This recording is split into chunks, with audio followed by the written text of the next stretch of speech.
Okay, so now this one might hurt some feelings, but it needs to be said and clearly. So are you ready? In the beginning of field inspection work, when you first become a field inspector, availability matters more than your skills. Not forever though, but at first it does. A lot of new inspectors don't like hearing that because they think it minimizes, the type of work that they're doing, all the effort and the time that they're putting into the workload every single day, to show themselves approved to the company, but it doesn't. So let me explain to you the reality of it all. Skills can be taught, availability cannot. Companies expect new inspectors to learn while you're actually working. They expect the learning curves that we all go through, that I've been through, that sometimes I still even go through when I meet new things. Because you see, as an inspector, there are things that will pop up all throughout your career. So they expect learning curves, and they also expect some corrections. There are going to be times when your work will be sent back. There are going to be times when they may keep it, but you may hear from someone who is telling you, hey, you did such and such and such. Maybe look out on this. You did really good, but you know how they communicate when they feel a need to actually do so. But what they don't expect is inconsistency. They need someone who is going to respond. When they are trying to communicate with you, are you responsive?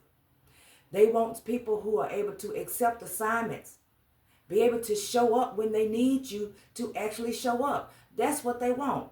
And of course, who can meet their actual deadlines. So, are you that person? You see, your skills will improve with time. And that's a fact. Everybody's skills improve with time with everything that you're learning out here. But your availability proves how reliable you are right now at this moment. So now I know the first question that a lot of you are probably thinking that the companies are asking, is this inspector exceptional? Is she doing the work up to par? Is he going to be able to hold up? It doesn't look like he's experienced. That's not what they're asking. They're asking, can we count on this person? Do they respond to emails? Are you responding to emails when they send them out? Don't just look at them because, let me make sure I make this clear. Sometimes companies will send you out emails just to ask you questions or to just make you aware of something. May not even actually require you to do anything but just read it. But if it's not a bulk email and you know that it was directed at you, please respond. Even if you say, just okay, got it. Thanks for the heads up. Cool. Say something to make them aware that you are there. You're not just in here just for whatever little nitpick of penny you could get. This matters, and a lot of you don't even realize how important this is, but it does. You signed a contract with these companies. They're also probably asking, do you accept work promptly? Are you quick? Do you meet these timelines that they're asking you for? If the answer is no to these questions, then your skills don't matter because you won't be getting enough work to improve anyway. And I'm sorry to say it, but it is the truth. And if you need actual tools for this, I do have digital resources at dmichelle.com, and they're there for you if you need them.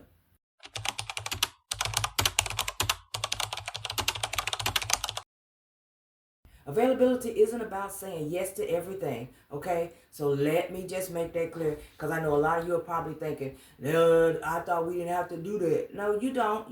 It's not about saying yes to every single file that they give you. It's about being reachable and responsive, answering your messages, acknowledging that you have received assignments, and of course, communicating clearly with these people whenever they contact you. It is a must that you do that. If you stay hidden behind closed doors, creeped up, balled up in a corner somewhere, I can tell you that antisocial is not going to work if you're going to be working for these companies, because they will be attempting to communicate with you here or there, and you will need to be able to respond. If you're not, like I said in the beginning, your skills and whatever you're learning won't matter because you won't be able to show them anyway, because they will stop giving you work. Because if you don't do these things, that silence, it signals unreliability, not boundaries, but unreliability. That you are unreliable. And new inspectors don't realize just how fast that works against them.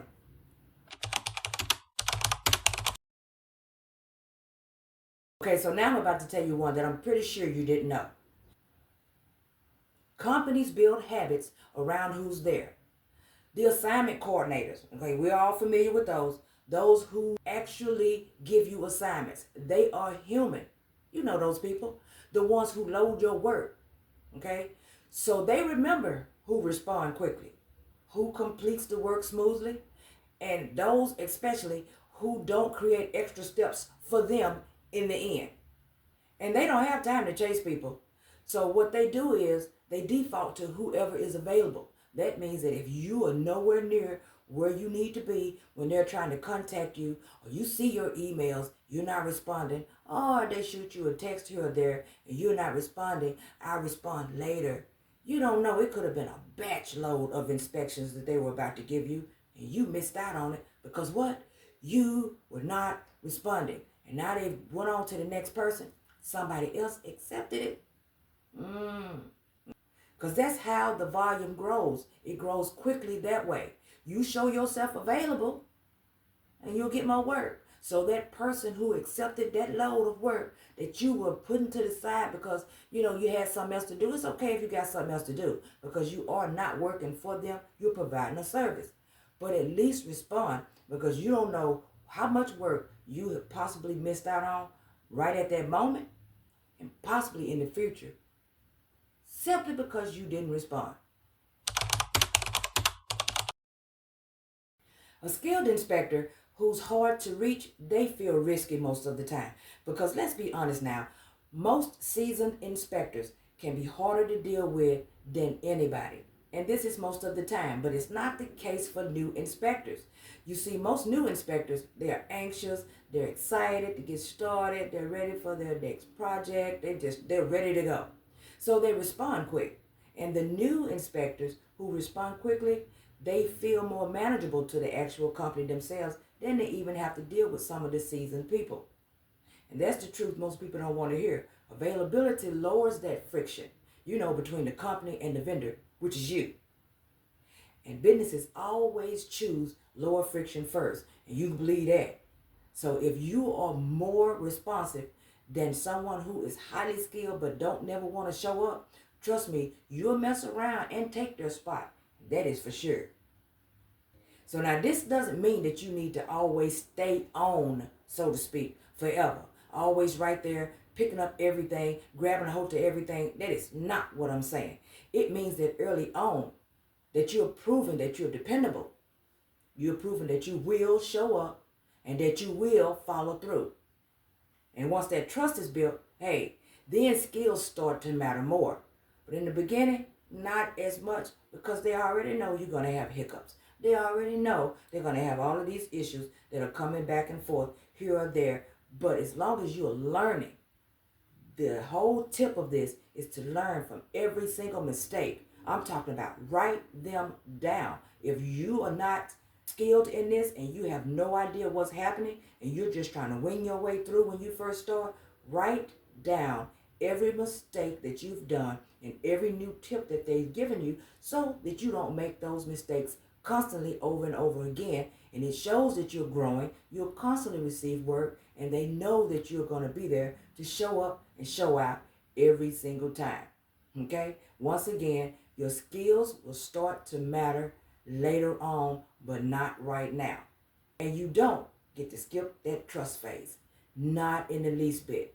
If you hit the door having issues with everything and you not even knowing the job yet, trust me, your new issue would definitely be no work because you won't be getting any. Now, I've experienced new inspectors saying stuff like, I don't want to seem like I'm desperate. When you go to ask them, do they have any work for you? Or I don't want to be taken advantage of if they're asking you to go out a little bit more further than what you would normally do. But availability isn't desperation, okay? It's positioning yourself. You're letting companies know, I'm here, I'm ready, and I am reliable. And that's how doors stay open for you. Don't let them quietly close a door on you and you didn't know what happened. You sitting back waiting on work that will never come because you hit the door with a complaint about every single thing. Build your trust first. Let them know that you are there to do the job. Skills build careers, and availability opens all of those doors. And if you're not in that room yet, your skill doesn't get seen at all. So early on, show up consistently, and everything else will grow from there. You guys know what to do. Like, subscribe, turn on all your notification bells because you know I'll be bringing you back something later. Thank you so much for watching. Enjoy the rest of your day.